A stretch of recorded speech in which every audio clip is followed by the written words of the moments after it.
I'm an assistant professor at the University of Iowa, and I teach animation.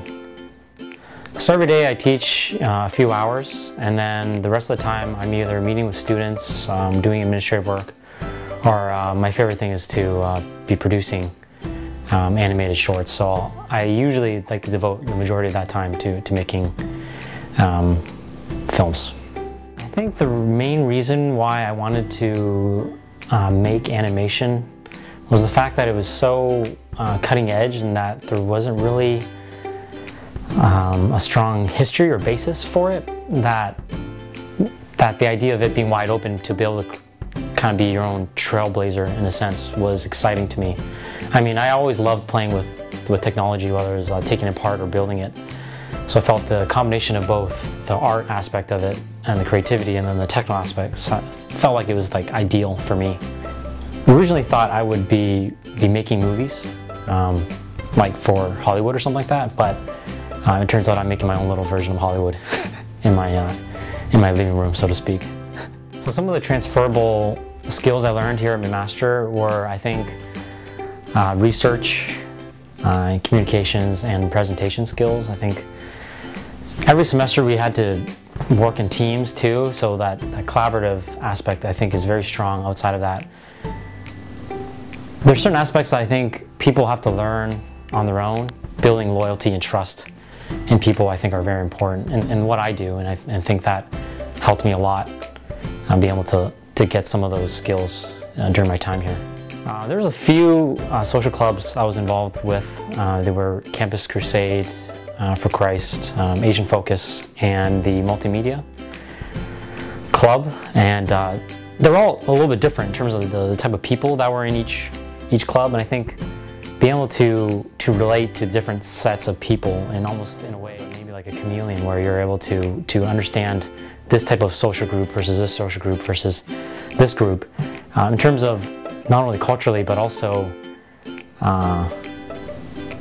the values of each group, I think were important. So that way when you are in the real world, you can also very quickly determine the general makeup of somebody. There's probably two things that I love about my job. The first one is inspiring people. So whether it's in the classroom or outside of that, kind of trying to be a positive role model and thinking the positive things, because sometimes people don't necessarily see or have that perspective, because a lot of us have this short mind frame, thinking about this week, but really you should be thinking about months or years ahead. So being able to inspire like my students and be an example, I think for me is very rewarding. The second thing would be the flexibility of my job.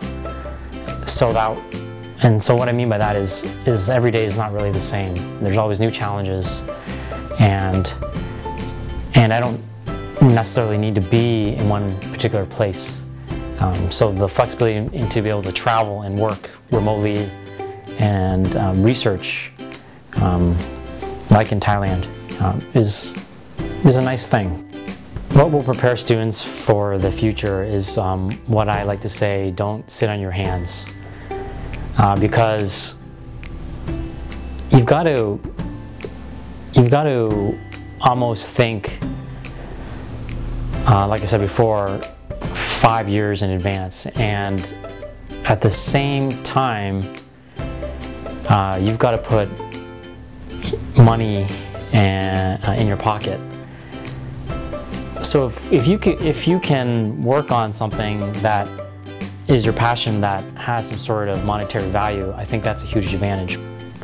So I think some other advice I could give current McMaster students is that they should advertise as much as they can that they're trying to learn, and they're trying to maybe get work too, because I think there's so many opportunities. The work that you do as a student, your professors see that, and if it's really good work, they're not going to forget you. Your professors have a strong outlet for employment, and I think all students don't think of it that way. That the professors are spokespersons, because all these professors need to do is refer and say, hey, this this kid is good, and that's it. There's not even an interview, because they trust the professors in terms of who they think have the skills for the job.